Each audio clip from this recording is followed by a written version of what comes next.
சாமை அரிசி அடை, மிளகு அடை, இட்லி ரெண்டும் சூப்பராக வந்திருக்கு. இந்த சாமை அரிசியில் நார்ச்சத்து, புரதம் ரெண்டும் நிறைஞ்சிருக்கு. இதில் நிறைய நார்ச்சத்து இருக்கிறது. சீக்கிரம் செரிமானம் ஆகிடும், இதயத்துக்கு நல்லது, நீரிழிவை கட்டுப்படுத்தும். இது நம்ம வாரத்தில் ஒரு நாள் சாப்பிடும்போது ரொம்ப நல்ல உடம்புக்கு நல்லது. வாங்க இந்த இட்லி எப்படி செய்யலாம், தோசை எப்படி செய்யலாம்னு பார்க்கலாம் வாங்க.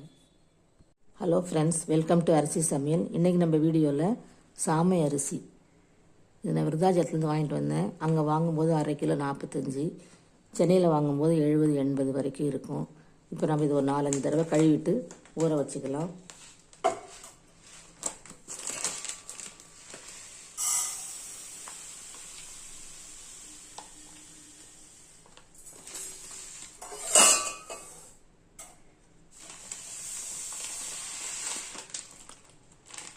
அரை கிலோ அரிசி. இதுக்கு நான் 100 கிராம் உளுந்து எடுத்திருக்கேன். ஆழாக்கால பாதி, இதால் 2.5 ஆழாக்கு வரும் இந்த அரிசி. அரிசி ஒரு 5 தடவை கழுவிட்டு நல்ல தண்ணி ஊற்றி வச்சுருக்கேன். இப்போ இதை மூடிக்கலாம். வெந்தயம் 1 ஸ்பூன், எப்பயுமே வெந்தயம் போட்டுருங்க, வெந்தயம் போடாமல் அரைக்க வேணாம். உளுந்து 100 கிராம். இப்போ உளுந்து 2 மணி நேரம் அரைக்கிறதுக்கு முன்னே ஊற வச்சா போதும். சாமை அரிசி ஊறிடுச்சு. இப்போ நம்ம உளுந்து ஊற வச்சுட்டோம். 3/4 மணி நேரம் ஆயிடுச்சு. இன்னும் ஒரு 10 நிமிஷத்தில் அரைச்சிக்கலாம். நான் 100 கிராம் உளுந்து ஊற வச்சுருக்கேன். இந்த சாமை அரிசியை நான் 7-8 தடவை கழுவிட்டேன். இப்போ ஊற வச்சு தண்ணியை ஊற்றிட்டேன். அந்த அளவுக்கு அழுக்கு வந்துக்கிட்டே இருக்குது. இதுதான் ஒரிஜினல் சாமை. இது பட்டை திட்டாதது. வெள்ளையாக இருக்கிறது நல்லா பாலிஷ் பண்ணி நமக்கு 4-5 தடவை கழுவினாலே போதும். பாருங்கள், இப்போ ரொம்ப கலர் எப்படி இருக்கு. இப்போ நம்ம அரைச்சிக்கலாம்.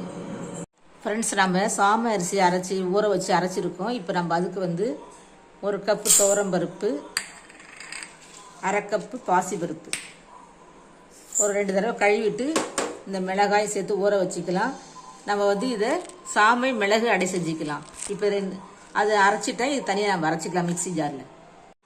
இது ஒரு ஊறின பிறகு நம்ம மிக்சி ஜாரில் மிளகு, பெருங்காயெல்லாம் சேர்த்து அரைச்சிக்கலாம். ஃப்ரெண்ட்ஸ், இப்போ இது ஒரு 1 ஹவர் ஊறட்டும். ஃப்ரெண்ட்ஸ், நம்ம சாமை அரிசி வச்சு நம்ம மாவு அரைச்சி வச்சோம். பாதி மாவை நம்ம எடுத்து கொஞ்சம் தனியாக ஒரு பாத்திரத்தில் மழை காலத்துக்கு ஏற்ற மாதிரி ஒரு மிளகு அடை செஞ்சுக்கலாம். இப்போ இந்த மாவில் நான் என்ன கலக்க போகிறேன்னு பார்க்கலாம். இந்த மாவை எடுத்து இப்படி வச்சுருவோம் ஓரமாக. இந்த மாவில் நான் ஏற்கனவே துவரம்பருப்பு 1 கப்பும், 1/2 கப்பு பாசிப்பருப்பும் 2 மணி நேரம் ஊற வச்சுருக்கேன். கருவேப்பிலை போட்டிருக்கேன்.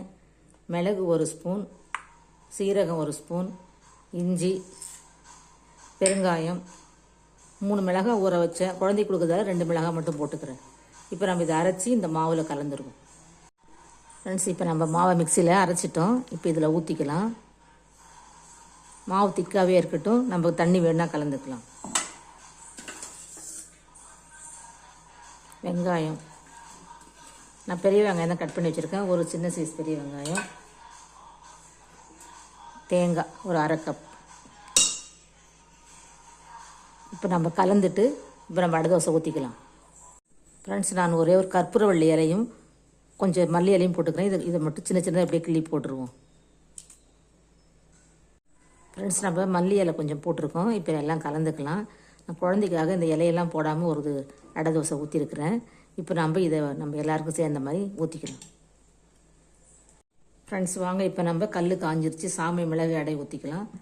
நல்லா கலந்துட்டு இந்த மழைக்கு நல்லா மிளகு, சீரகெல்லாம் போட்டு சூப்பராக பெருங்காயெல்லாம் போட்டு அடை செஞ்சாச்சு. கொஞ்சமாக எண்ணெய் ஊற்றிக்கலாம். தேங்காய் சட்னி, இட்லி பிடிக்கும் சாப்பிட ரொம்ப ரொம்ப சூப்பராக இருக்கும். ஃப்ரெண்ட்ஸ், நீங்களும் இது மாதிரி செஞ்சு பாருங்கள். இப்போ அடை வெந்துருச்சு. இப்போ திருப்பிக்கலாம். சூப்பராக வருதுங்க. ஃப்ரெண்ட்ஸ், நீங்களும் இது மாதிரி செஞ்சு பாருங்கள். மழைக்கு ரொம்ப ரொம்ப தொண்டைக்கு இதமாக இருக்குது. நல்லா தூக்கலாக பெருங்காயம், இஞ்சி, மிளகு, சீரகம் எல்லாம் போட்டிருக்கேன். நான் பாதி மாவு எடுத்து காலையில் டிஃபனுக்கு ஊற்றிக்கலாம். அதனால் இட்லி ஊற்றிக்கலாம். அடுத்தது பார்க்கலாம். நம்மளோட மிளகு அடை, சாமை மிளகு அடை சூப்பராக ரெடி ஆகிடுச்சு. வாங்க சாப்பிட்டுக்கலாம். ஃப்ரெண்ட்ஸ், நம்ம சாமை அரிசியில் மிளகு அடை செஞ்சுக்கிட்டோம். இப்போ இட்லி ஊற்றிக்கலாம். நான் பாதி மாவு எடுத்து தான் இட்லி ஊற்றுறேன்.